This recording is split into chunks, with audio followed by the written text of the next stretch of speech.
अष्टावक्र गीता के अनुसार मनुष्य की अकाल मृत्यु का रहस्य। नमस्कार दोस्तों, स्वागत है आपका सफारी ज्ञान में। आज हम एक ऐसे रहस्य के बारे में जानेंगे जिसने सदियों से मनुष्य को चिंतित किया है। हर व्यक्ति यह जानना चाहता है कि कुछ लोग लंबा जीवन जीते हैं, जबकि कुछ लोगों की मृत्यु अचानक और कम आयु में ही क्यों हो जाती है। क्या अकाल मृत्यु केवल भाग्य का खेल है? क्या इसके पीछे कर्मों का कोई रहस्य छिपा हुआ है? क्या मनुष्य स्वयं अपने जीवन की अवधि को प्रभावित करता है? और इस विषय पर अष्टावक्र गीता हमें क्या संदेश देती है? इन्हीं प्रश्नों के उत्तर जानने के लिए सुनिए यह प्रेरणादायक और ज्ञानवर्धक कथा। राजा जनक की चिंता। एक दिन मिथिला के राजा जनक अपने राजमहल की ऊंची बालकनी में खड़े थे। नीचे नगर में लोगों की भीड़ थी। अचानक उनकी दृष्टि एक शोकाकुल परिवार पर पड़ी। एक युवा व्यक्ति की मृत्यु हो गई थी। उसकी आयु मुश्किल से 30 वर्ष रही होगी। माता पिता रो रहे थे, पत्नी विलाप कर रही थी। छोटे बच्चे अपने पिता के निर्जीव शरीर को देखकर कुछ समझ नहीं पा रहे थे। यह दृश्य देखकर राजा जनक का हृदय विचलित हो उठा। उन्होंने सोचा, यदि जन्म और मृत्यु ईश्वर के हाथ में है, तो फिर कुछ लोगों की मृत्यु इतनी जल्दी क्यों हो जाती है? क्या यह केवल भाग्य है या इसके पीछे कोई गहरा नियम कार्य करता है? इस प्रश्न का उत्तर पाने के लिए राजा जनक तुरंत अष्टावक्र मुनि के आश्रम पहुँचे। जनक का प्रश्न। राजा जनक ने विनम्रता से प्रणाम किया और कहा, हे गुरुदेव, मैंने आज एक युवा व्यक्ति की मृत्यु देखी। उसके छोटे छोटे बच्चे थे, उसके माता पिता जीवित थे, फिर भी वह संसार छोड़कर चला गया। कृपया बताइए कि अकाल मृत्यु का वास्तविक रहस्य क्या है? अष्टावक्र मुनि मुस्कुराए। उन्होंने कहा, राजन, यह संसार कर्मों के नियम पर चलता है। जो दिखाई देता है वह केवल परिणाम है। कारण बहुत गहरे होते हैं। अकाल मृत्यु का संबंध केवल शरीर से नहीं, बल्कि कर्मों, विचारों और जीवन शैली से भी जुड़ा होता है। कर्मों का अदृश्य नियम। अष्टावक्र बोले, मनुष्य सोचता है कि उसके कर्म समाप्त हो जाते हैं, परंतु कोई भी कर्म नष्ट नहीं होता। हर कर्म एक बीज की तरह है। जब समय आता है तो वही बीज फल बनकर लौटता है। उन्होंने एक उदाहरण दिया, यदि कोई व्यक्ति आम का बीज बोता है तो आम ही प्राप्त करेगा। यदि बबूल का बीज बोता है तो कांटे ही उगेंगे। ठीक इसी प्रकार जीवन में किए गए कर्म भविष्य का निर्माण करते हैं। पहली कथा, शिकारी और पक्षी। बहुत समय पहले एक शिकारी था। उसे पक्षियों का शिकार करने में आनंद आता था। वह बिना आवश्यकता के भी पक्षियों को मारता था। एक दिन उसने एक वृक्ष पर बसे घोंसले को नष्ट कर दिया। घोंसले में छोटे छोटे बच्चे थे। मां पक्षी तड़पती रही, लेकिन शिकारी का हृदय नहीं पिघला। वर्षों बाद उसका जन्म एक मनुष्य के रूप में हुआ। उसका जीवन सुखी था, परंतु एक दुर्घटना में उसकी मृत्यु कम आयु में हो गई। अष्टावक्र ने कहा, राजन, यह दंड नहीं था, यह कर्मों का संतुलन था। जिसने दूसरों का जीवन समय से पहले छीना, उसके अपने जीवन की अवधि भी प्रभावित हुई। हिंसा और आयु का संबंध। अष्टावक्र मुनि बोले, जो व्यक्ति बिना कारण जीवों को कष्ट देता है, वह अपने जीवन की सकारात्मक ऊर्जा को नष्ट करता है। हिंसा केवल शारीरिक नहीं होती, कटु वचन भी हिंसा है। किसी का अपमान करना भी हिंसा है। किसी को मानसिक पीड़ा देना भी हिंसा है। ऐसे कर्म जीवन में अशांति और दुख को आकर्षित करते हैं। दूसरी कथा, क्रोधी व्यापारी।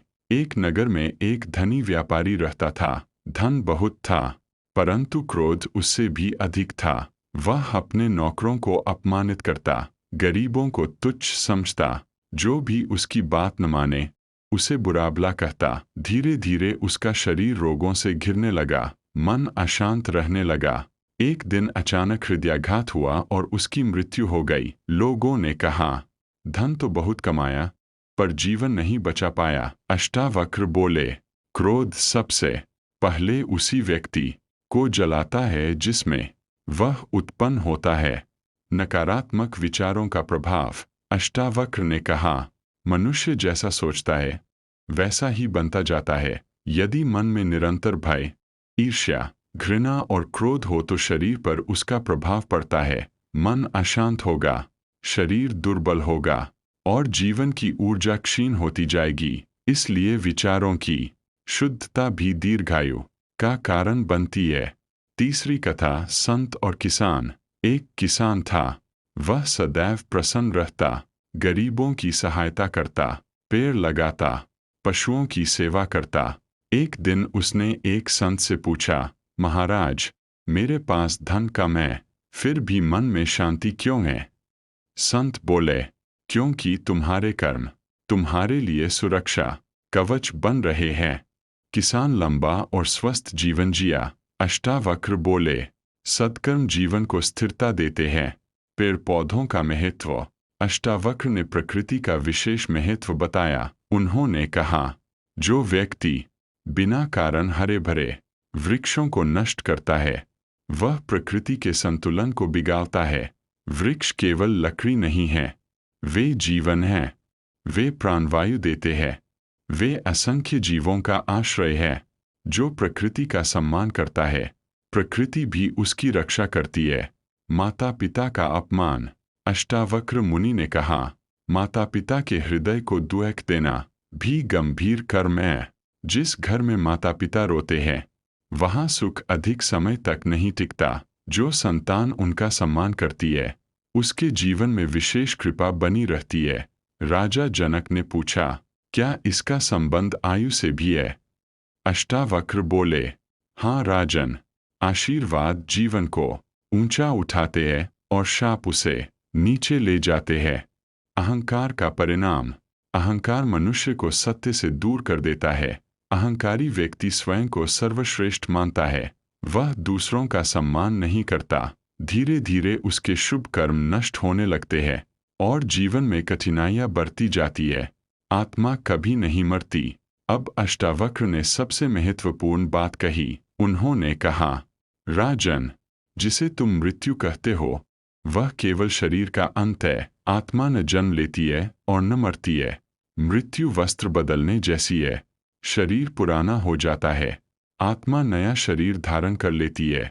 इसलिए अकाल मृत्यु केवल शरीर के स्तर पर दिखाई देती है। आत्मा के लिए न कोई जल्दी है न कोई देर। वास्तविक अकाल मृत्यु क्या है? राजा जनक आश्चर्य से सुन रहे थे। अष्टावक्र बोले, संसार जिस मृत्यु को अकाल मृत्यु कहता है वह केवल शारीरिक मृत्यु है, परंतु वास्तविक अकाल मृत्यु तब होती है जब मनुष्य जीवित रहते हुए भी सत्य से दूर हो जाता है। जो व्यक्ति लोभ, क्रोध और अहंकार में डूब जाता है उसकी विवेक शक्ति मर जाती है, उसकी करुणा मर जाती है, उसकी मानवता मर जाती है। यही वास्तविक अकाल मृत्यु है। चौथी कथा, दो भाइयों की कहानी। दो भाई थे। एक धन कमाने में लगा रहा, दूसरा धर्म और सेवा में। पहला भाई दूसरों को धोखा देता, दूसरा लोगों की सहायता करता। समय बीता।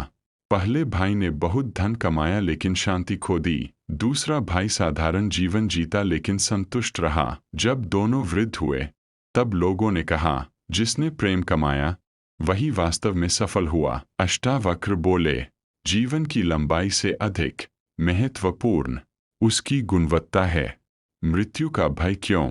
राजा जनक ने पूछा, गुरुदेव, मनुष्य मृत्यु से इतना डरता क्यों है? अष्टावक्र बोले, क्योंकि वह स्वयं को शरीर मान बैठता है। जो स्वयं को आत्मा जान लेता है उसके लिए मृत्यु भय का विषय नहीं रहती। वह समझ जाता है कि जीवन एक यात्रा है और मृत्यु उस यात्रा का एक पड़ाव। अकाल मृत्यु से बचने के आध्यात्मिक उपाय। अष्टावक्र ने कुछ महत्वपूर्ण बातें बताईं। माता पिता का सम्मान करें, किसी निर्दोष जीव को कष्ट न दे, क्रोध और घृणा से बचें, सत्य और ईमानदारी का पालन करें, वृक्षों और प्रकृति की रक्षा करें, दया और सेवा का मार्ग अपनाएं, ईश्वर का स्मरण करें, आत्मज्ञान प्राप्त करने का प्रयास करें। अंतिम उपदेश। अष्टावक्र मुनि बोले, राजन, आयु कितनी होगी?